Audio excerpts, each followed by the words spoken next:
शहर के बीचों बीच सुधा जी का घर था। घर में उनके दो बेटे, विकास और अमित, और दोनों की पत्नियां, नेहा और पूजा रहती थीं।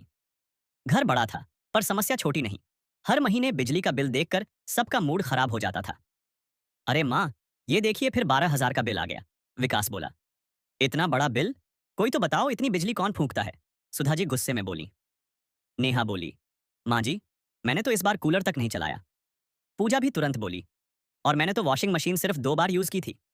सुधा जी ने दोनों को देखा और बोली, तो फिर घर में भूत ऐसी चला रहा है क्या?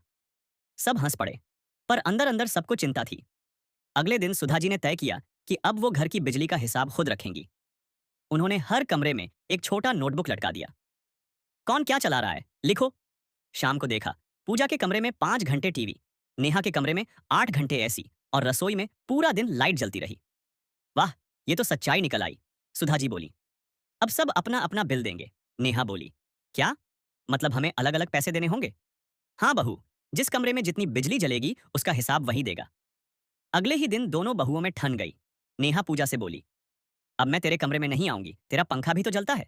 पूजा बोली, तो ठीक है, मेरे फ्रिज से पानी मत लेना, वो भी बिजली से ही ठंडा होता है। घर का माहौल बिगड़ने लगा। रात में विकास और अमित बोले, माँ, ये तरीका सही नहीं। घर में प्यार से रहना जरूरी है, बिजली बचाने से ज्यादा। सुधा जी को समझ आ गया कि ज्यादा सख्ती ने उल्टा असर कर दिया है। उन्होंने सबको बुलाया और बोली, अब से कोई अलग हिसाब नहीं, सब मिलकर बिजली बचाएंगे। जो महीने में सबसे कम बिजली बचाएगा उसे मैं इनाम दूंगी। बस फिर क्या था। नेहा दिन भर लाइटें बंद करती घूमती, पूजा टाइमर सेट करती, अमित कूलर के बदले हैंड फैन चला रहा था, और विकास घर के बाहर का बल्ब खुद बंद कराता। 1 महीने बाद बिल आया, सिर्फ 4,800 रुपए। सब खुश हो गए। सुधा जी बोली, देखो, जब साथ रहो तो बचत अपने आप हो जाती है, झगड़ा करोगे तो खर्चा ही खर्चा।